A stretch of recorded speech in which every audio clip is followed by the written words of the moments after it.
Selamat datang di podcast Rinova, maju terus bersama Rinova.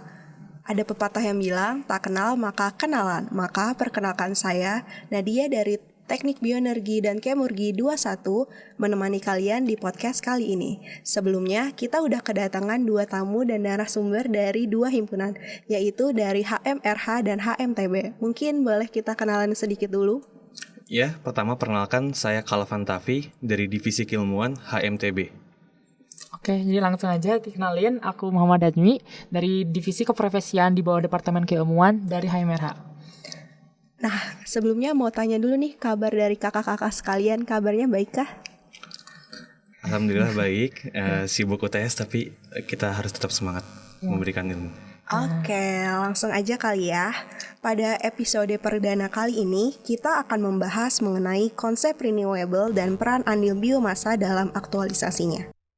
Ada sebuah konsep yang udah sering kita dengar, tapi kita belum terlalu paham nih tentang konsep ini, yaitu konsep renewable. Nah, menurut kakak-kakak sekalian, apa sih sebenarnya renewable itu?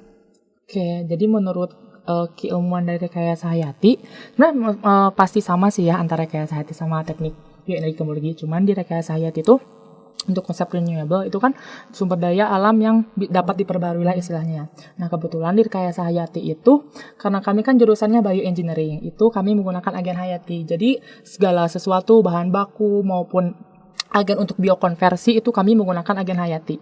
Nah, kebetulan di Rekayasa Hayati itu ada ruang lingkupnya 7F. Jadi memang cukup luas. Salah satunya tuh mungkin yang bersinggungan tuh ada fuel, mungkin di teknik bioenergi kemurgi, karena di kita juga salah satu F-nya tuh ada fuel. Jadi untuk fuel ini kami menggunakan agen hayati, misalnya untuk fuel tuh biodiesel. Nah, untuk biodiesel ini tuh kami gunakan minyak dari nabati. Cuman di sini karena kan ada beberapa tantangan ya kalau misalnya kita menggunakan agen hayati atau misalnya menggunakan sumber daya hayati. Nah, seringkali misalnya kalau misalnya kita gunakan tanaman untuk sumber daya untuk biodiesel itu ada tantangannya karena biomasa yang digunakan tuh bisa aja berkompetisi dengan biomasa yang seringkali kita gunakan untuk bahan pangan. Misalnya, nah banyak sih misalnya tuh untuk biodiesel tuh misalnya dari biji-bijian misalnya biji bunga matahari ataupun biji kedelai, itu kan berkompetisi ya antara sumber pangan ataupun sumber yang kita gunakan sebagai sumber lain, misalnya sebagai sumber biodiesel gitu. Itu untuk konsepnya. Jadi untuk di Rekayasa Hayati sendiri, karena kami emang fokusnya ke agen hayati, yang mana agen hayati itu tuh bisa diperbarui karena kan bisa kita budidayakan lagi sehingga bisa itu kan mungkin nanti nyambung ke konsep ini ya, sustainable atau konsep berkelanjutan gitu. Nah, tadi kan kita udah dengar nih konsep renewable dari HMRH. Nah, apa sih sebenarnya yang ingin dicapai dari konsep renewable ini? Mungkin boleh dijawab dari HMTB? Nah, terkait dengan tujuan yang ingin dicapai dari konsep renewable ini, jadi tujuan utama dan dan keuntungan utama ini yang menjadi target dari konsep renewable adalah sustainability. Kenapa? Karena sustainability berarti menjamin kebutuhan kita masa ini tidak akan mengganggu kebutuhan generasi masa depan kita. Contoh paling sederhana di perkebunan kelapa sawit, kalau di jurusan kami kan sangat berkaitan dengan sawit ya, teknik bioenergi dan kemurgi gitu. Nah, di perkebunan kelapa sawit itu ketika kita menanam sawitnya, itu buah sawitnya kan kita ambil untuk diproduksi menjadi biodiesel tadi itu. Nah, biodiesel dalam proses rangkaian produksi ini kita nggak menutup kemungkinan bahwasanya akan tersintesisnya juga CO2 dari proses produksi biodieselnya ini. Itu kita nggak bisa menutup kemungkinan tersebut karena ketika kita menggunakan truknya, ketika kita menggunakan alat-alatnya, itu diproduksi juga dengan menggunakan bahan-bahan yang tidak terbarukan juga, sehingga masih memunculkan emisi-emisi yang tidak kita inginkan tersebut. Nah, kenapa kita harus menggunakan biofuel? Kenapa biodiesel tetap diproduksi? Karena perkebunan sawit ini dia itu menutup siklus karbon yang ada. Dia itu menciptakan siklus tertutup yang ada di sekitar area produksi biodiesel ini. Nah, gimana dia bisa membentuk seperti itu? CO2 yang dilepaskan dari produksi biodiesel itu akan ditekap kembali oleh tanaman, terjadilah asimilasi karbon untuk dibentuk lagi biomasa, sehingga prosesnya di situ akan terus-menerus berputar. dan itu akan menjamin terjadinya sustainability, sehingga kebutuhan yang kita harus capai saat ini itu terpenuhi dan kebutuhan di masa depan itu tidak akan terganggu. Wah, menarik banget ya. Ternyata dari konsep renewable ini kita ingin mencapai yaitu sebuah sustainability.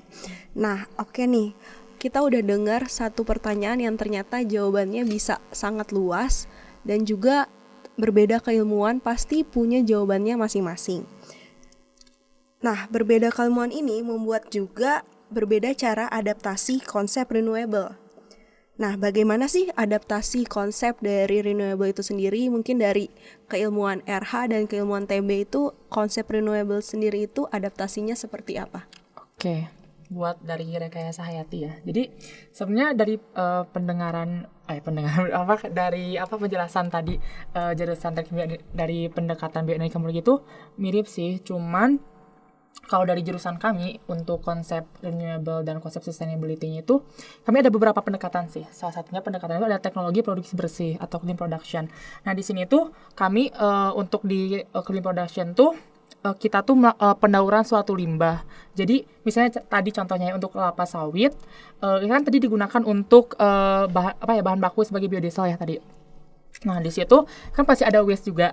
Jadi selain kita kan kalau misalnya kita produksi biodiesel kan pasti sebelumnya tuh kita ada proses ekstraksi dulu, ekstraksi minyak kelapa sawit. Misalnya kita gunakannya pakai proses press itu kan pasti ada ampas dari kelapa sawit. Nah, di situ ampas kelapa sawitnya tuh tidak dibuang begitu saja. Jadi itu dimanfaatkan lagi sebagai bahan baku produk lain. Jadi di sini ada biorefinery sama valorisasinya di sini. Jadi ini kan untuk kelapa sawit itu mungkin untuk ampasnya tuh mengandung lignoselulosa yang sangat tinggi. Nah, itu bisa digunakan lagi untuk bahan baku bioetanol. Jadi kan bioetanol juga bisa digunakan sebagai bahan bakar juga kan. Jadi selain biodiesel ada bioetanol juga. Nah, terus itu kami juga untuk di keilmuan rekayasa hayati itu ada biokonversi. Jadi untuk proses pembuatan bioetanol kami gunakan enzim atau kami gunakan mikroorganisme. Misalnya kami gunakan Saccharomyces cerevisiae atau gunakan bakteri lain untuk mengurai si awalnya tuh kan dari lignoselulosa, kita urai dulu lignin sama selulosanya, kemudian selulosa dipecah menjadi gula yang sederhana, misalnya glukosa, kemudian nanti difermentasi untuk dihasilkan bioetanol, kayak gitu. Nah, terus untuk ekologi industri, untuk teknik produksi bersih itu sendiri tuh ada hierarki manajemen. Jadi yang pertama tuh untuk hierarki manajemen tuh ada source reduction. Jadi source reduction itu pengurangan dari sumber dayanya. Jadi gimana sih kita cara mengurangi sumber daya atau bahan baku untuk produksi suatu bioproduk. Misalnya tadi untuk biodiesel. Nah, untuk dari pendekatan rekayasa hayati, bagaimana kita caranya untuk menghasilkan yield si minyak kelapa sawit biar tinggi yieldnya, kami gunakan beberapa cara. Yang pertama tuh kita rekayasa lingkungannya. Jadi yang pertama tuh kita waktu sistem kultivasi dari si kelapa sawit atau sistem budidaya kelapa sawit itu kami kami seperti atur si lingkungannya supaya nanti bisa menghasilkan metabolisme lipidnya tuh lebih tinggi. Sehingga nanti kan kalau misalnya dari satu pohon kelapa sawit itu misalnya rata-ratanya tuh menghasilkan sekian persen. Nah, kita setelah kita rekayasa lingkungannya tuh bisa menghasilkan yield lipidnya tuh lebih tinggi. Otomatis kan kebutuhan dari kelapa sawitnya tuh untuk sebagai bahan baku biodiesel tuh akan berkurang. Jadi beberapa pendekatan seperti itu. Terus yang kedua tuh ada recycling. Jadi tadi proses daur ulang. Jadi untuk daur ulang ini, misalnya tadi kan pada saat proses produksi dari biodiesel dari kelapa sawit itu kan ada ada limbah yang dihasilkan tadi seperti ampas dari si kelapa sawitnya ataupun pas produksi ini misalnya kan pas sebelum kita ekstraksi si kelapa sawit itu kita bakal dilakukan pencucian dulu kan, pencucian si kelapa sawit. Nah, itu kan pasti menghasilkan air yang sangat banyak. atau bukan menghasilkan air sangat banyak, membutuhkan air yang sangat banyak karena hasil pencucian dari si kelapa sawit ini. Nah, si airnya kita gunakan kembali. Jadi kan nggak mungkin kita langsung buang tuh, karena kan sayang banget kan kalau misalnya airnya langsung dibuang. Nah, kita recycle lagi, kita daur ulang lagi airnya, bisa pakai beberapa teknologi, misalnya teknologi resirkulasi atau reverse osmosis. Nanti air yang udah memasuki teknologi tersebut itu kan nanti menjadi air bersih kembali, itu kita gunakan lagi untuk sistem produksi selanjutnya gitu. Selain itu juga kan pencucian si kelapa sawit itu tuh pakai air kan, terus seringkali ada dilakukan pemanasan, airnya kayak direbus gitu kan. Nah, itu tuh menghasilkan uap air. Nah, uap airnya tuh bisa kita gunakan kembali sebagai bahan bakar. Bahan bakarnya tuh karena uap air itu bisa menggerakkan generator kan, jadinya nanti sebagai sumber energi listrik gitu. Jadi di situ ada proses recyclingnya. Terus ada energi recovery. Untuk energi recovery kayak tadi sebenarnya. Jadi pada saat kita memanaskan sesuatu, memanaskan air, menghasilkan uap air, terus nanti uap airnya digunakan sebagai generator. Itu yang ketiga. Terus yang keempat ada treatment. Jadi misalnya kalau misalnya ada limbah disposal, misalnya limbah dari kelapa sawit itu tidak bisa kita gunakan kembali. Jadi misalnya limbah kimia, zat-zat kimia. Nah, itu untuk limbah seperti itu kita lakukan treatment. Nah, treatmentnya tuh bisa, misalnya kalau misalnya limbahnya bersifat asam, kita lakukan treatment seperti penetralan gitu, jadi penambahan basa gitu, jadi biar lebih aman di lingkungan sesuai dengan peraturan dari peraturan dari Kementerian Lingkungan Hidup seperti itu. Wah, menarik banget nih. Dari jawaban Kak Najmi kita udah bisa simpulin bahwa ternyata adaptasi renewable energy atau renewable konsep ini di RH itu sangat luas ya, Kak. Luas. Nah, kita udah denger nih dari RH, mungkin kita boleh denger juga dari TB, gimana sih konsep renewable dan adaptasinya di lingkungan TB itu sendiri. Sebenarnya kalau adaptasi konsep renewable di TB sendiri itu lebih kepada pembangunan ekonomi Indonesia. Kita fokus banget sama gimana caranya sumber daya yang ada ini bisa kita gunakan untuk membangun perekonomian di Indonesia. Karena kita tahu salah satu comparative advantage Indonesia itu adalah sumber daya alam yang sangat melimpah. Kita produsen kelapa sawit nomor 1 di dunia, produsen getah pinus nomor 2 di dunia, produsen getah karet kedua di dunia juga. Dan kita juga sekedar hanya mengekspor bahan-bahan baku itu tersebut secara mentah. Dan itu pun meskipun itu tetap menguntungkan juga, tapi itu tidak cukup karena kita mengimpor kembali hasil produk-produk turunan dari sumber daya tersebut, sehingga kita fokus gimana caranya semua bahan baku, semua sumber daya alam yang ada di Indonesia ini bisa kita manfaatkan untuk menjadi satu nilai tambah yang bisa membangun perekonomian Indonesia. Dan ini semua mengarah kepada cita-cita Indonesia, termasuk diantaranya adalah green economy. Salah satu contoh menarik itu yang paling umum dan yang paling banyak tidak dipahamin oleh yang paling umum dan yang paling banyak tidak dilihat oleh orang-orang itu bagaimana kita tuh sebenarnya punya akses supply dalam berbagai jenis pangan. Misal kita ngeproduksi singkong. Contohnya kita memproduksi singkong dan suatu saat di produksi singkong itu pertaniannya itu menghasilkan suatu kuantitas yang sangat melebihi demand yang ada di pasar. Itu berarti ada excess supply kan. Apa jadinya kalau ada excess supply di pasar? Itu akan menurunkan harga dari singkong itu sendiri. Kalau singkong itu turun harganya, petani akan merugi. Ekonomi akan ikut turun juga. Nah, berarti gimana cara menanggulanginya? Excess supply yang ada itu kita ambil, mungkin kita ubah sebagai bioetanol, mungkin kita ubah sebagai bioplastik. Itu adalah salah satu cara kami juga dalam mengaplikasikan konsep renewable untuk membangun green economy yang ada di Indonesia. Contoh lainnya juga, sekarang getah pinus kita turunkan, ada 2 produk turunan, ada terpentin, ada gondorukem. Gondorukem ini kita ekspor begitu saja, yang ada seluruh produksinya itu kita ekspor begitu saja, entah itu ke Cina, ke Jepang, ke India, 3 market utama kita di gondorukem. Dan itu tidak ada produk turunannya sama sekali. Itu ketika mereka sudah memproduksi produk turunan dari gondorukem itu, baik itu marka jalan, mau itu paper sizing agent, mau itu ink atau printing tinta ngeprint, itu semuanya kita impor balik lagi ke Indonesia. Itu kan berarti jatuhnya lebih mahal dari seharusnya kan. Nah, betul. Kalau begitu apa yang harus kita lakukan? Untuk saat ini kita sedang mengembangkan berbagai macam produk turunan seperti marka jalan itu sendiri sedang diutility di jurusan kami itu. Ada juga paper sizing agent juga sedang kami teliti juga. Ada juga printing ink juga sedang kami teliti juga terkait dengan hal-hal ini. Untuk semuanya itu tidak perlu lagi kita mengimpor, tapi kita bisa membangun lapangan kerja yang baru, meningkatkan tax revenue sehingga perekonomian di Indonesia itu bisa bangkit kembali, dan semuanya juga bisa mengarah kepada penutupan generasi yang ada di Indonesia atau penutupan ketidakmerataan pendapatan yang ada di Indonesia. Kenapa bisa kayak gitu? Karena sumber daya alam yang ada di Indonesia tadi kan itu sangat melimpah dan itu ada di mana-mana, dan itu semua akan sangat sulit sebenarnya untuk dipindahkan. Itu adalah salah satu ketidakuntungan atau disadvantage yang sebenarnya ada di sumber daya alam. Dan hal ini akan sebenarnya kalau misalnya kita manfaatkan dengan baik, itu bisa menjadi salah satu pilar utama dalam membangun ekonomi kita, yaitu dengan dijadikan UMKM atau usaha-usaha kecil menengah, atau juga bisa dibentuk menjadi koperasi. Kenapa bisa kayak gitu?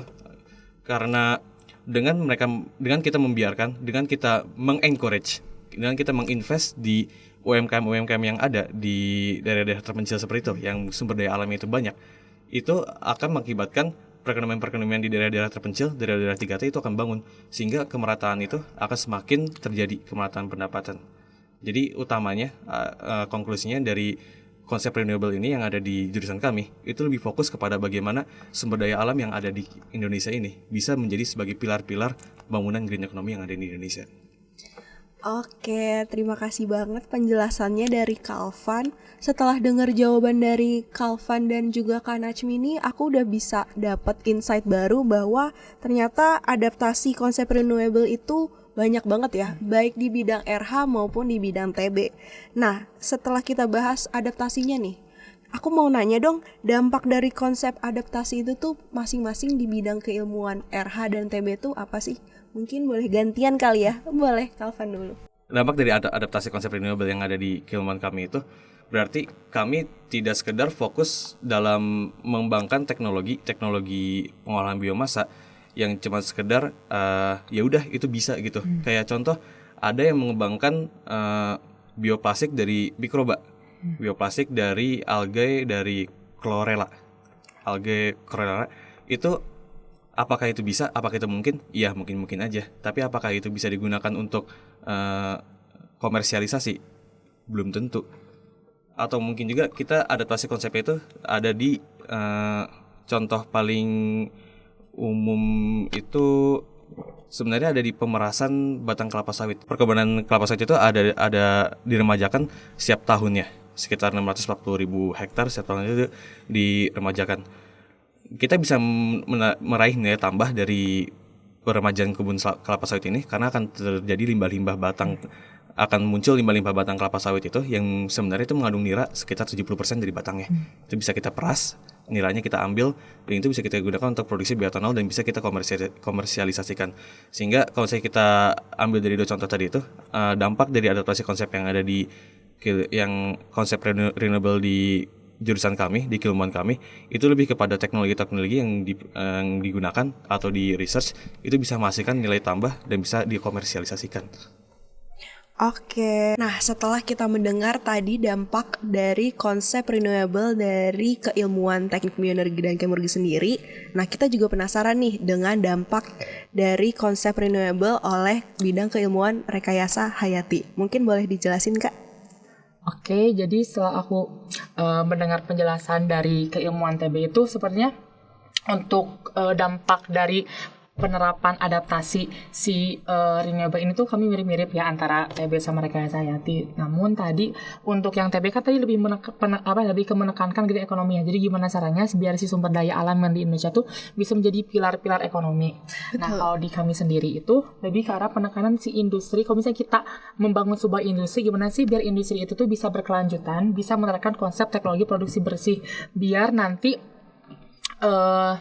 biar nanti si hasil-hasil limbah-limbah dari industri itu tuh tidak bisa tidak mencemari lingkungan atau tidak merusak lingkungan, dan juga si limbah itu bisa dimanfaatkan jadi bioproduk bernilai tinggi. Jadi sebenarnya di Rekayasa Hayati itu ada beberapa konsep pendekatan lain, misalnya biorefinery sama valorisasi. Jadi itu tuh konsepnya tuh gimana caranya biar limbah hasil industri itu kita manfaatkan, kita tambah istilahnya tuh kita tambahkan nilai suatu nilai si bioproduknya itu. Jadi misalnya dari tadi ampas kelapa sawit, ataupun misalnya dari limbah-limbah lain, misalnya dari kulit jeruk, ataupun limbah dari kulit-kulit lain, dari limbah-limbah dari produksi lain, misalnya limbah misalnya dari produksi singkong, itu kan pasti ada ampas singkongnya ataupun kulit singkongnya, itu kan bisa kita gunakan lagi. Misalnya tadi untuk kulit jeruk itu bisa kita gunakan, karena kulit jeruk kan itu banyak mengandung senyawa misalnya antioksidan. Nah, kita bisa manfaatkan lagi sebagai bahan baku farmaseutical ataupun bahan baku suplemen gitu. Gitu sih buat dari Rekayasa Hayati. Oke, mantap banget nih. Ternyata dari dua keilmuan ini punya dampak yang mirip tapi beda. Jadi bisa dibilang serupa tapi nggak sama. Nah, 11-12 lah ya. 11-12. Tapi dari yang aku dengar sih, yang penting itu dampaknya itu pasti untuk kemajuan Indonesia. Benar. Oke, setelah kita dengar nih, tadi udah dengar konsep renewable, terus juga adaptasi konsep renewable itu, dan juga dampak dari adaptasi itu, aku beberapa kali dengar kata-kata biomasa. Nah, apa sih sebenarnya biomasa itu, dan kenapa kedua himpunan ini sama-sama menggunakan biomasa sebagai sumber bahan baku terbarukan yang diprioritaskan untuk dikembangkan? Nah, kita nih mau bahas nih masing-masing himpunan ini menggunakan biomasa itu sebagai apa sih? Bagaimana biomasa bisa terkait dengan konsep renewable? Mungkin boleh dijawab dulu, Calvan. Oke, jadi sebenarnya biomasa itu, kenapa kita memilih biomasa? Karena biomasa itu merupakan sumber daya alam yang sangat versatile, yang bisa kamu gunakan di begitu banyak industri. Kamu bisa gunain di industri paper and pulp, kamu bisa gunain di industri kosmetik. Itu sekarang kita udah agak jarang dengar ada yang namanya bio skincare gitu. Produk exfoliating agent dari asam suksinat yang diproduksi dengan fermentasi selulosa itu ada. Dan ada juga tadi tentunya bioenergi itu udah hal yang common banget. Ada juga dari industri pupuk, ada juga dari berbagai industri lainnya. Karena seberapa versatilenya ini biomasa dan kelimpahannya yang ada di Indonesia, itu menjadi salah satu pilihan utama kenapa keilmuan kita memilih biomasa sebagai bahan utama untuk dikembangkan. Dan bagaimana kami melihat biomasa ini bisa dikaitkan dengan konsep renewable, karena kita ambil contoh yang sekarang lagi booming nih, teknologi hidrogen untuk memproduksi listrik. Di kita punya tandang kosong kelapa sawit, kita punya kayu-kayu yang menjadi limbah, kita punya berbagai macam limbah-limbah agroindustri atau pertanian dan perkebunan. Itu masing-masing punya selulosa yang begitu besar, begitu banyak jumlahnya. Tapi yang jadi masalah, mereka sekarang kan masih tersatu dengan lignin selulosa ya, seperti tadi dibilang sama Rekayasa Hayati. Nah, lignin selulosa ini sebenarnya bisa kita lakukan pretreatment dengan acid dilute pretreatment dan alkali pretreatment untuk dipisahkan dari lignin. Ligninnya nanti bisa kita masukin ke CHP untuk membangkitkan listrik. Selulosanya kita ambil untuk memproduksi asam format. Asam format ini akan bisa kita gunakan untuk menjadi teknologi membawa hidrogen, ya, yang jadi istilahnya hydrogen carrier untuk digunakan sebagai produksi listrik. Yang sekarang tuh terbarukan banget kan, termasuk diantara yang sangat dikejar. Nah, dengan teknologi yang seperti ini, berarti itu menyatakan bahwa biomasa sebagai sumber yang berasal dari tumbuhan merupakan sumber yang sangat dapat digunakan untuk mengaplikasikan konsep-konsep renewable, untuk mengaplikasikan poin-poin yang terdapat di dalam renewable yang sudah tadi kita bahas sebelum-sebelumnya. Contoh lainnya juga di perkebunan-perkebunan yang kita gunakan untuk memproduksi berbagai macam produk, berbagai macam bioproduk. Contohnya yang awal tadi perkebunan kelapa sawit terjadi asimilat gas-gas rumah kaca untuk digunakan untuk diproduksi kembali menjadi biomasa yang dilakukan oleh tumbuhan-tumbuhan yang ada. Hal yang sama juga terjadi di perkebunan lainnya, perkebunan getah pinus, perkebunan karet, perkebunan pohang, perkebunan singkong dan berbagai perkebunan lainnya. Hal yang sama terjadi pada perkebunan tersebut. Dan hal yang sama juga terjadi pada paper and pulp industry. Satu hal menarik tentang paper and pulp industry itu di Sumatera, saya lupa perusahaan apa namanya. Mereka menjadi suatu perusahaan yang bisa membangun pabrik yang benar-benar sustain sendiri. Mereka bisa menghasilkan energi sendiri dan mereka juga bisa menangani karbon-karbon yang mereka karbon dioksida yang mereka produksi itu pada paper and pulp industry yang ada di sana melalui perkebunan yang mereka gunakan untuk menjadi bahan baku dalam produksi paper and pulpnya itu. Oke, terima kasih Kalvan. Ternyata nih setelah kita dengar jawaban dari Kalvan, ternyata biomasa ini ternyata sangat digunakan ya di bidang keilmuan teknik bioenergi dan kemurgi. Dan juga dia terkait dengan konsep renewable itu sendiri yang sebelumnya tadi udah kita bahas. Nah, apakah biomasa ini juga terkait dengan konsep renewable di bidang keilmuan RH? Oke. Baik, terima kasih. Jadi di Rekayasa Hayati sendiri, Rekayasa Hayati kan bioengineering kan. Nah, di sini tuh kami pasti menggunakan biomasa yang berasal dari agen hayati, misalnya dari tumbuhan ataupun dari hewan gitu. Cuman Rekayasa Hayati sendiri untuk saat ini masih fokusnya ke tumbuhan, ke hewannya masih beberapa gitu. Nah, untuk tadi aku state di awal bahwa Rekayasa Hayati itu kan ruang lingkupnya ada 7F ya. Jadi yang pertama tuh di food atau pangan. Seperti kita tahu untuk sumber pangan itu Rekayasa Hayati itu sekarang tuh lagi gencar-gencarnya tuh di produksi tepung dari singkong-singkongan, misalnya dari singkong Sudan ataupun dari tanaman porang. Dan sekarang tuh ada uwi. Uwi itu sejenis singkong juga, sejenis ubi-ubian sih untuk uwi. Nah, itu tuh di Rekayasa itu sedang dikembangkan untuk food. Selain itu juga untuk di mikroorganisme kami juga sedang kembangkan mikroalga, karena kan mikroalga tuh punya protein yang tinggi, bisa sampai 60% berat keringnya. Di Rekayasa Hayati itu sedang dikembangkan gimana caranya biar kita tuh bisa mengambil single cell protein atau protein sel tunggal dari mikroalga. Dan selain dari mikroalga juga kita juga manfaatkan dari bakteri dan yeast gitu. Terus F yang kedua tuh ada feed. Feed itu pakan. Bisa pakan ternak atau pakan ikan atau pakan hewan-hewan lainnya. Nah, untuk di feed ini kita juga menggunakan agen hayat. Kita juga menggunakan biomasa. Biomasa itu bisa berasal dari limbah-limbah, misalnya limbah pertanian. Itu kan kita olah biar bisa digunakan sebagai imbuhan pakan ternak gitu. Bisa kita tambahkan proses fermentasi. Jadi kan sebenarnya proses fermentasi di pakan itu tuh bisa bisa meningkatkan karena kan fermentasi itu bisa nge-breakdown lignoselulosa di di biomasa. Jadinya itu tuh bisa meningkatkan kadar protein gitu. Jadi bisa digunakan sebagai imbuhan pakan ternak. Terus selain itu juga F yang ketiga tuh ada functional food. Nah, itu mirip-mirip pangan, cuman functional food tuh lebih ke arah pangan fungsional, misalnya suplemen. Nah, untuk suplemen ini sendiri di RH banyak banget dikembangkannya. Ya, kita tuh apalagi mahasiswa tingkat akhir tuh difokuskan. Sekarang tuh banyak mahasiswa tugas akhir tuh yang memilih topiknya tuh ke arah functional food. Jadi misalnya untuk functional food tuh suplemen, misalnya suplemen pasti kalian sudah mendengarkan sering mendengar astaxanthin. Itu tuh astaxanthin itu merupakan pigmen antioksidan yang sangat tinggi yang berasal dari mikroalga, misalnya Haematococcus fluvialis gitu.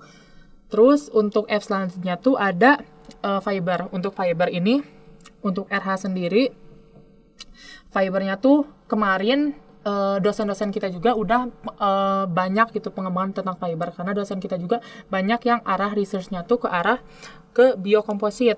Jadi itu tuh biokomposit ini tuh berasal dari biomasa, misalnya dari eceng gondok, ataupun dari tanaman-tanaman lain, misalnya kayu apu. Nah, itu biasanya kalau di RH tuh banyak kita tuh mengintegrasikan satu unit ke unit yang lain. Jadi untuk eceng gondok dan kayu apu tadi, sebelum kita gunakan sebagai bahan baku biokomposit atau biovinil, kita tuh si tanaman fitoremediasi, tanaman si eceng gondok dan tanaman kayu apu tuh kita gunakan dulu sebagai fitoremediasi. Jadi fitoremediasi itu tanaman yang kita gunakan untuk meremediasi suatu limbah. Jadi kan si tanaman tuh bisa bisa menyerap kadar-kadar limbah. Misalnya limbah industri kan punya kadar logam yang tinggi. Itu kan sangat bahaya kalau misalnya dibuang ke lingkungan. Nah, kita tuh bisa menggunakan tumbuhan seperti eceng gondok dan kayu apu untuk meremediasi limbah industri gitu, biar bisa aman dibuang ke lingkungan. Nah, hasil tanaman si fitoremediasi tadi, misalnya eceng gondok dan kayu apu, itu digunakan sebagai bahan baku untuk biokomposit dan biovinil. Dan biovinil itu harganya cukup mahal gitu. Dan bisa menggantikan vinil-vinil yang berada di pasaran yang berasal dari PVC dan plastik gitu. Jadi kan lebih ramah lingkungan. Terus F selanjutnya itu ada fertilizer, itu pupuk. Untuk pupuk itu bisa kita gunakan dari limbah-limbah pertanian juga, atau pupuk itu bisa didapatkan dari mikroalga. Jadi kita olah biar bisa digunakan sebagai pupuk. Karena kan pupuk itu sejatinya atau sebenarnya tuh tumbuhan tuh butuhnya tuh nutrisi N dan P. Nah, sedangkan di biomasa di limbah itu tuh kan banyak mengandung N dan P. Misalnya di daun hasil pertanian ataupun buah-buah busuk itu banyak mengandung nutrisi N, P, dan K. Jadi bisa digunakan sebagai fertilizer atau pupuk. Nah, terus F selanjutnya juga ada fuel. Nah, di sini untuk di RH sendiri itu sedang dikembangkan juga fuel dari mikroalga. Jadi emang di RH tuh banyak pengembangannya tuh biomasanya tentang mikroalga. Karena kan mikroalga tuh banyak sekali potensinya. Jadi misalnya tuh mikroalga Chlorella vulgaris, itu tuh punya lipid content yang sangat tinggi.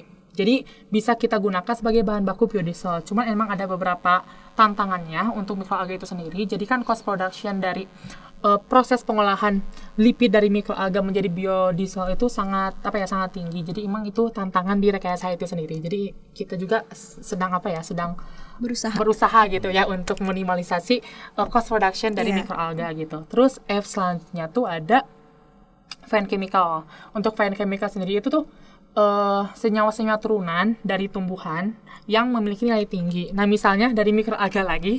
Mikroalga itu punya senyawa turunan misalnya alpha tocopherol, terus ada astaxanthin, terus ada niacinamide, itu biasa dipakai buat skincare gitu untuk fine chemical gitu. Dari kayak saya itu gitu. Oke, ternyata menarik banget ya. Ternyata biomasa dari berbagai keilmuan itu banyak banget sumbernya, sumber biomasa itu sendiri. Nah, ternyata udah banyak banget nih biomasa yang digunakan dari bidang keilmuan rekayasa hayati maupun juga bidang keilmuan dari teknik bioenergi dan kemurgi. Nah, udah disinggung juga tadi sama Kak Najmi tentang beberapa produk-produk yang bisa dibuat oleh biomasa. Dan juga beberapa teknologinya juga udah sempat disebutin ya. Mungkin kita bisa bergerak ke Kalvan, ke teknik bioenergi dan kemurgi sendiri. Apa sih produk atau teknologi biomasa yang sudah ada di TB? Oke, mungkin kita ngebahas sekalian juga ada perbedaan pemanfaatan yang sudah ada di RH dan juga ada di kita.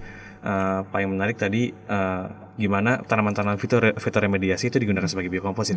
Dan di kami juga ada hal yang sama, tapi kita gunakan sebagai biopolimer.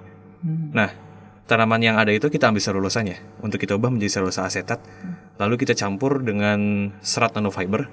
Serat nanofiber ini ntar ketika sudah terbentuk dia menjadi selulosa asetat nanofiber. Nah, selulosa asetat nanofiber ini akan mengalami proses esterifikasi untuk menjadi suatu biopolimer yang saat ini sangat dikejar, namanya PBS, polybutylene succinate. PBS ini sangat memungkinkan untuk menjadi bioplastik yang benar-benar degradable, nggak cuma sekedar dia itu plastik yang berasal dari biomasa doang gitu. Karena succinate sendiri dia ada di dalam siklus Krebs yang ada di dalam kehidupan, yang ada di dalam siklus Krebs yang ada di makhluk-makhluk kehidupan, sehingga dia itu bisa dikonsumsi oleh makhluk-makhluk yang ada di dalam tanah. Jadi benar-benar degradable. Tidak berhenti di situ juga. Tadi sempat juga dibahas terkait dengan lipid dari mikroalga. hal yang sama juga sedang berusaha kita lakukan juga untuk memproduksi biodiesel dari lipid, tapi ada pengembangan baru juga dari kami untuk memproduksi menariknya listrik dari lipid tersebut. Satu hal yang bisa kita lihat itu konsep menariknya, kalau misalnya kita menggeserkan penggaris ke rambut kita, itu rambut kita bisa jadi kayak ada listrik statis. Ya, listrik statis gitu kan. Naik gitu ya? Naik, ada listrik statis. Nah, setelah diteliti, listrik statis itu muncul dari lipid yang ada di rambut kita. Jadi kalau misalnya sebenarnya dengan konsep yang sama, lipid-lipid ini akan mentransfer listrik yang ada ke penggaris tersebut kan, sehingga kita membuat satu alat yang namanya TNGS, itu Triboelectric Nanogenerators. Itu dari alat tersebut kita bisa memproduksi listrik dari lipid yang dihasilkan oleh mikroalga. Kita ada pengembangan ke arah tersebut juga. Jadi kan sebenarnya kalau dari tadi kita ngebahas tuh apa yang dikembangkan oleh RH dan apa yang dikembangkan oleh TB itu adalah dua hal yang saling bersinggungan terus-menerus kan. Adalah tipe-tipe produk yang akan selalu berjalan bersama di pasar, di masyarakat sekitar juga. Tapi mungkin ada beberapa perbedaan di hal-hal tersebut. Oke, menarik banget. Sama juga dari teknik bioenergi dan kemurgi, ternyata biomasa ini punya potensi yang besar dan juga punya produk-produk yang baik yang bisa dihasilkan, dan juga sedang dilakukan berbagai riset untuk punya teknologi yang lebih baik lagi ya pasti Kak. Nah, tadi kita udah dengar nih berbagai macam produk dan teknologi dari biomasa sendiri untuk menghasilkan sebuah produk yang lebih bermanfaat, dan juga teknologi yang mungkin masih dalam riset tapi bisa dikembangkan. Nah, kurang afdol kalau kita nggak nanyain juga nih ke bidang keilmuan RH sendiri, apa sih produk ataupun teknologi yang sedang dikembangkan tentang biomasa itu sendiri? Oke, makasih pertanyaannya. Jadi untuk teknologi yang dikembangkan DKS Hayati, jadi banyak sekarang dosen riset-riset di mikroalga sih kebanyakan sekarang, karena lagi gencar-gencarnya di mikroalga. Jadi sebenarnya tuh karena kan sekarang tuh Pertamina tuh lagi membuat suatu divisi tentang renewable energy juga dan sedang melakukan pengembangan biodiesel dari mikroalga. Nah, di sini jadi banyak juga dosen yang risetnya tertarik ke arah sana gitu. Jadi membuat si anak-anak rekayasa IT juga risetnya ke arah sana gitu.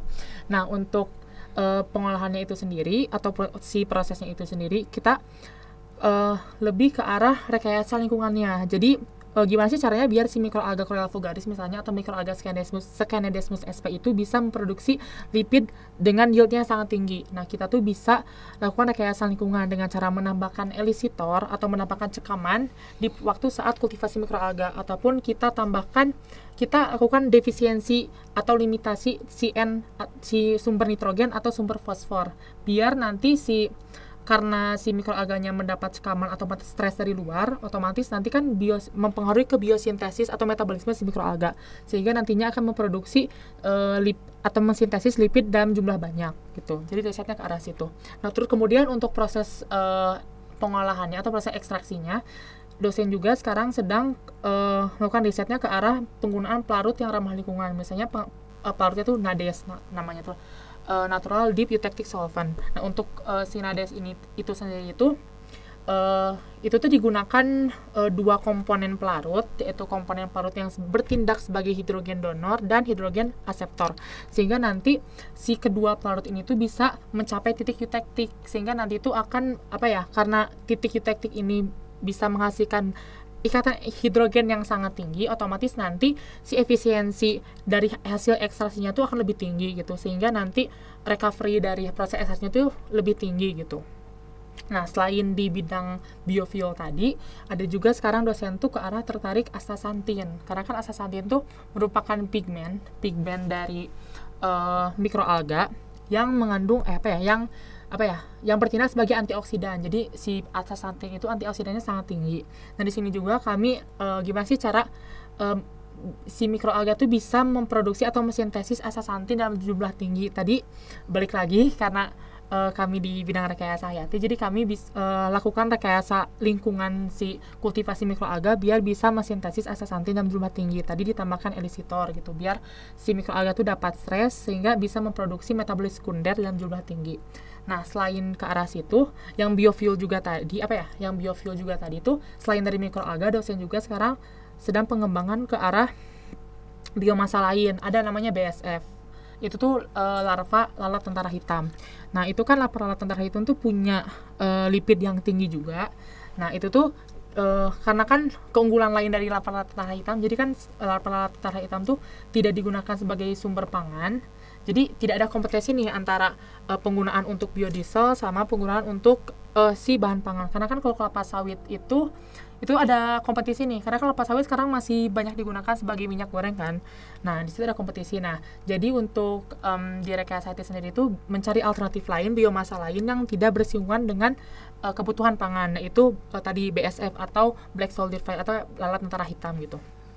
Nah, itu untuk prosesnya tuh ada teknologi. Jadi dosen kami itu mengembangkan suatu reaktor namanya triple CS. Itu reaktor itu bisa mensinergikan gitu antara proses ekstraksi dari si lalat tentara hitam dengan proses pembuatan biodieselnya. Jadi kan proses pembuatan biodiesel tuh kan dari lipid. Terus kan dari lipid tuh ada melewati beberapa proses. Kalau misalnya lipid punya angka asamnya yang sangat tinggi, itu kan harus diolah dulu, di treatment dulu gitu kan, biar bisa diubah diubah menjadi biodiesel. Karena kalau misalnya bilangan asamnya sangat tinggi, itu nanti malah reaksinya tuh bukan ke arah reaksi transesterifikasi, malah ke arah saponifikasi kan, ke arah pembuatan sabun gitu. Nah, di situ jadi karena reaktor itu terintegrasi, jadinya bisa memproduksi si BSF ini, memproduksi biodiesel dari lipid BSF gitu. Terus dosen juga sekarang tertariknya ke arah tadi si biokomposit. Ada salah satu dosen yang tertariknya tuh pengembangan dari kayu atau dari kayu tumbuhan untuk memproduksi biokomposit seperti biovinil. Jadi selain tadi yang aku sebutin eceng gondok dan kayu apu, ada juga dosen yang langsung ke arah kayu hasil hutan gitu. Nah, setelah mendengar penjelasan dari Kak Najmi dan juga Kalvan, kita bisa tahu nih bahwa produk dan teknologi yang dihasilkan oleh biomasa itu sangat banyak dan sangat melimpah. Dan juga ternyata masih banyak potensi yang dimiliki oleh biomasa itu sendiri seiring dengan berkembangnya teknologi yang sedang dikembangkan atau sedang dilakukan riset ya Kak. Banyak ternyata dari keilmuan RH dan keilmuan TB sedang melakukan riset besar-besaran untuk kemajuan biomasa ini. Nah, tetapi Kak, setelah aku mendengar nih betapa kerennya biomasa itu sendiri, ada nggak sih Kak sesuatu atau produk dari keilmuan TB atau keilmuan RH yang tidak bisa digantikan oleh biomasa atau tanda kutip belum bisa digantikan oleh biomasa untuk saat ini? Boleh dari Kakak Kalvan? Oke. Kita mulai dari yang paling ada dulu, yang contohnya paling nyata. Biomasa nggak mungkin digunakan untuk memproduksi semikonduktor, integrated chips, computer chips, hal-hal semacam itu bukan suatu hal yang bisa diproduksi dengan biomasa karena membutuhkan kontrol dan presisi yang sangat tinggi. Lalu ada juga energi nuklir. Kita nggak mungkin memproduksi energi nuklir dari biomasa kan, itu adalah satu hal yang jelas. Lalu ada juga yang sekarang sedang berusaha di breakthrough ya, high speed transportation, plane, pesawat, kereta. Meskipun kita sekarang udah ada bioaftur yang sudah diuji coba, tapi bukan untuk bukan untuk high speed banget seperti pesawat jet dan sebagainya kan. Masih belum mungkin untuk saat ini.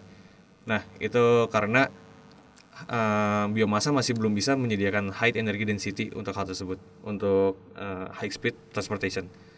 Lalu ada juga yang menarik itu yang tidak bisa kita produksi dari biomasa, yaitu baterai.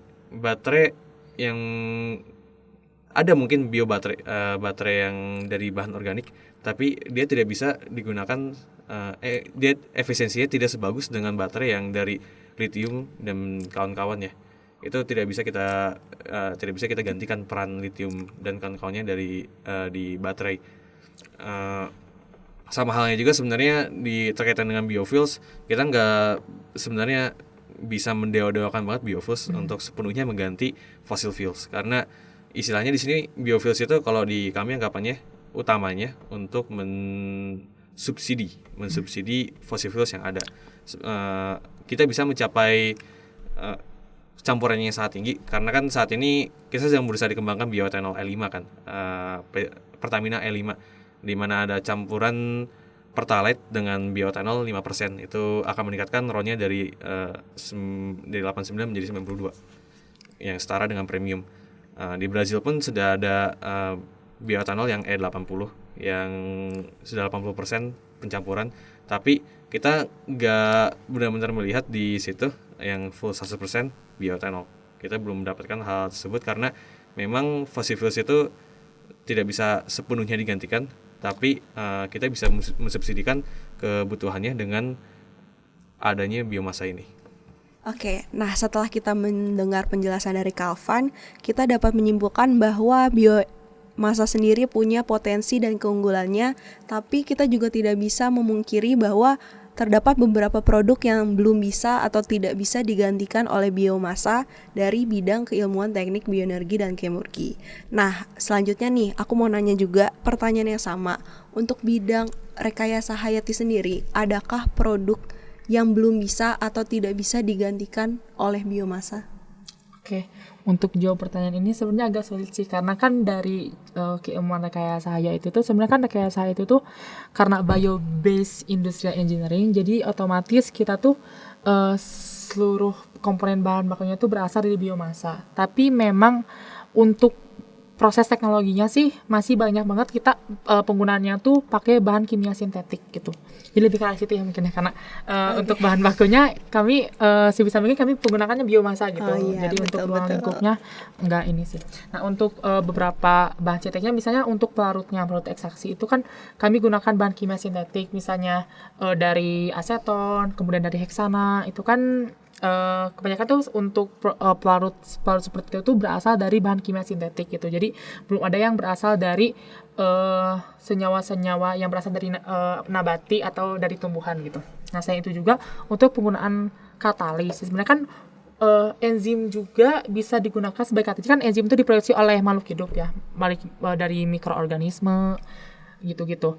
Nah, tapi enzim itu kan punya beberapa kelemahan ya, karena kan dia karena dia kan basisnya tuh protein, jadi dia tuh rusak gitu kalau misalnya, atau termolabil kalau misalnya dia di suhu tinggi itu dia rusak, dan ada suhu optimumnya juga.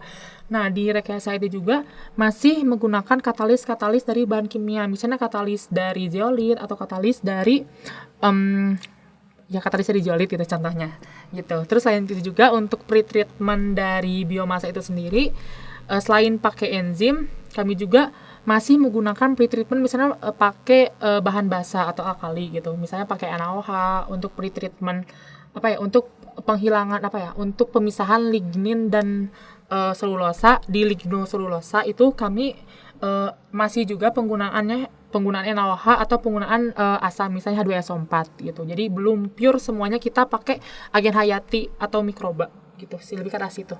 Oke, makasih banget penjelasannya dari Kak Najmi. Jadi nggak bisa kita pungkir ya, banyak teknologi yang masih belum bisa menggunakan biomasa, belum bisa digantikan oleh biomasa. Nah, setelah aku mendengar nih tadi dari awal tentang konsep renewable, terus juga dampaknya dan adaptasinya juga, terus juga kaitannya dengan biomasa, ternyata bidang keilmuan teknik bioenergi dan kemurgi serta bidang keilmuan rekayasa hayati sendiri itu bisa dibilang berjalan berdampingan gitu ya Kak. Berjalan berdampingan, mirip tapi punya arahan yang berbeda dan punya tujuan yang juga berbeda.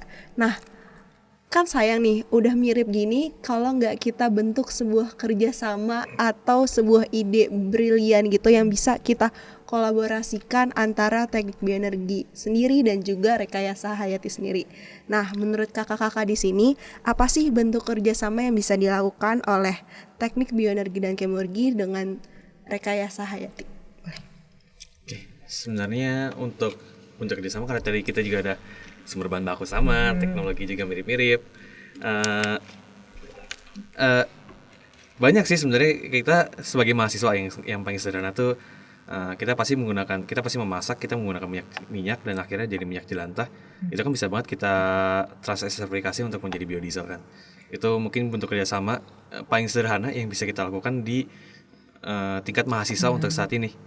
Contoh lainnya juga mungkin kita bisa torefaksi daun-daun yang ada di sebagai limbah-limbah selulosa, limbah-limbah organik yang ada di yang ada banyak di sekitar ITB yang begitu banyak pohon-pohonnya itu. Kita bisa ambil daun-daunnya ini, terus kita torrefaksi untuk dijadikan sebagai biokar, untuk entah digunakan kembali sebagai pupuk atau digunakan kembali atau digunakan sebagai bahan bakar yang bisa kita jual untuk mungkin menambah pendapatan kita sehingga kita bisa melakukan berbagai kegiatan mahasiswa yang lebih bermanfaat lagi gitu. Itu mungkin berbagai macam bentuk kerjasama yang bisa kita lakuin sih ya sebagai mahasiswa di ITB yang sangat fokus dengan pengembangan biomasa. Oke, boleh banget tuh idenya dari Kalvan. Dari Kak Najmi sendiri setuju nggak tuh sama idenya? Setuju. Ada ide lain gitu tentang kerjasama yang mungkin terjadi antara teknik bioenergi dan kemurgi dan juga rekayasa hayati untuk mendukung konsep ini nih, konsep renewable yang lebih sustainable lagi. Oke. Setuju banget gitu ya, kita bisa kolaborasi di pembuatan bioproduk berarti ya, kayak tadi torrefaksi dari daunan, atau misalnya tadi apa tadi? Biodiesel tadi. Biodiesel gitu ya. Nah, mungkin kalau dari aku itu kan tadi basis jenis bioproduk ya. Gimana kalau bisa kita nanti komersialisasi gitu si produk tadi, misalnya, atau buat buat pengabdian masyarakat gitu, misalnya tadi minyak jelantah saya kan selain bisa digunakan buat biodiesel, itu juga kan bisa kita saponifikasi buat dijadikan misalnya sabun ya, tapi pasti melalui beberapa proses dulu sih, karena kan minyak jelantah kotor ya, tapi bisa kita gunakan sebagai sabun, karena mungkin dari situ kita bisa bisa lakukan pengabdian masyarakat, misalnya kita share atau kita bagikan gitu hasil produk kerjasamanya tuh, biar nanti tuh bermanfaat juga gitu bagi bagi masyarakat gitu. Misalnya kita cari desa binaan deh gitu, kayak biar kita bisa melakukan pengabdian masyarakat gitu sih. Ya, mungkin ini bisa jadi program kerja yang sangat bisa dikembangkan antara kedua keilmuan ya, dan bisa menjaga hubungan juga antara kedua keilmuan. Wah, menarik banget sih. Menarik banget nih. Aku dengar abis ini Kalvan mau bikin RAB-nya. Boleh banget. Nah, setelah ada kan udah nih tadi bentuk kerjasama. Nah, menurut kakak sendiri tantangannya apa sih? Tantangan dari bentuk kerjasama itu yang mungkin terjadi gitu, Kak? Karena kan gak mungkin semuanya berjalan mulus gitu. Oke. Tantangannya mungkin timeline-nya beda, karena kan mungkin dari HMTB sendiri periode kepengurusannya beda sama HMRH. Kalau HMTB sini kapan sih turunnya kalian periode? Kita kira-kira turun tuh masuk lagi April ya, yang kepengurusan baru kira-kira. Mungkin paling mungkin April. Ya. Paling nah, kalau kita tuh karena kita naiknya telat, jadi waktu pas pemilu pemilihan umum dari Kahimnya telat, jadi kita tuh lengsernya juga telat juga gitu. Jadi periodenya emang beda gitu timeline-nya. Jadi proker-prokernya juga mungkin susah gitu buat nyimbangin timeline proker dari HMRH sama proker dari HMTB, gitu sih tantangannya. Tapi bukannya nggak mungkin kan ya? Bukannya nggak mungkin, bisa juga gitu. Sangat bisa. Oke deh Kak, mungkin untuk pembahasan tentang konsep renewable dan juga tentang biomasa itu cukup di sini aja. Nah, tak terasa nih kita udah mendengar berbagai penjelasan dari Kalvan dan juga penjelasan dari Kak Najmi yang tentunya dan pastinya banget punya insight baru buat kita dan juga punya info-info yang menarik banget. Tapi gak kerasa kita udah sampai di penghujung acara kita. Jadi aku mau minta nih sepatah dua patah kata sebagai penutup dari Kalvan dan juga Kak Najmi, entah itu harapan ataupun kesimpulan dari konsep renewable dan peran andil biomasa dalam aktualisasinya. Boleh? Meningkatnya tren biomasa itu menjadi suatu bentuk pengakuan bahwa sumber daya yang sama ini kita miliki itu finite dan merusak diri kita sendiri sebenarnya. Dan itu berarti kita harus inovatif, kita harus kreatif, kita harus aplikatif dalam memanfaatkan sumber daya alam yang kita miliki sebagai comparative advantage kita, agar kita bisa menjadi manusia Pancasila, manusia yang bisa memajukan negaranya. Oke, menarik banget dari Kalvan. Cita-citanya mulia banget ya, Kak? Sangat mulia. Oke, boleh nih sepatah dua patah kata dari Kak Najmi sebagai penutup. Oke, kalau dari aku sebelumnya makasih banyak buat HMTB udah ngundang HMRH di podcast kali ini. Jadi makasih banyak banget buat udah ngasih kesempatan aku gitu ngisi podcast di sini. Gitu. Untuk harapannya ya semoga kita HMRH sama HMTB tuh bisa collab gitu ya, bisa kolaborasi gitu kan tadi pembuatan bioproduk terus kita bisa komersialisasi atau bisa kita terapkan di suatu desa binaan gitu biar bisa nanti bermanfaat buat masyarakat juga gitu sih dari aku. Oke. Terima kasih banyak juga sih untuk HMRH mau menerima undangan kami, dan kita juga berharap untuk mungkin kemurusan selanjutnya itu bisa terjadi. Ya, amin. Amin. Oke. Banyak banget nih yang udah kita bahas. Dan juga banyak juga yang udah kita ceritain di sini. Jadi semoga ini bermanfaat juga buat Kak Nachmi dan juga buat Kalvan dan juga buat para pendengar lainnya. Nah, kita udah denger nih kata-kata penutup dari Kalvan dan juga Kak Nachmi. Dari aku sendiri sebagai moderator ingin mengucapkan terima kasih yang sebanyak-banyaknya nih buat Kalvan dan juga Kak Nachmi yang udah meluangkan waktunya untuk bisa sharing cerita ke kita di sini dan juga para pendengar yang nantinya akan mendengarkan cerita kita. Nah, tadi kita udah denger nih kata-kata penutup dari Kalvan dan juga Kak Nachmi. Sebelumnya aku sebagai moderator di sini ingin mengucapkan terima kasih yang sebesar-besarnya kepada Kalvan dan juga Kak Nachmi yang udah meluangkan waktunya untuk berbagi informasi dan juga berbagi ilmu di podcast kita kali ini. Nah, kita mau pamit undur diri. Sebelumnya kita mau jargon dulu kali ya, biar kita tetap semangat. Maju bersama Rinova dan HMRH.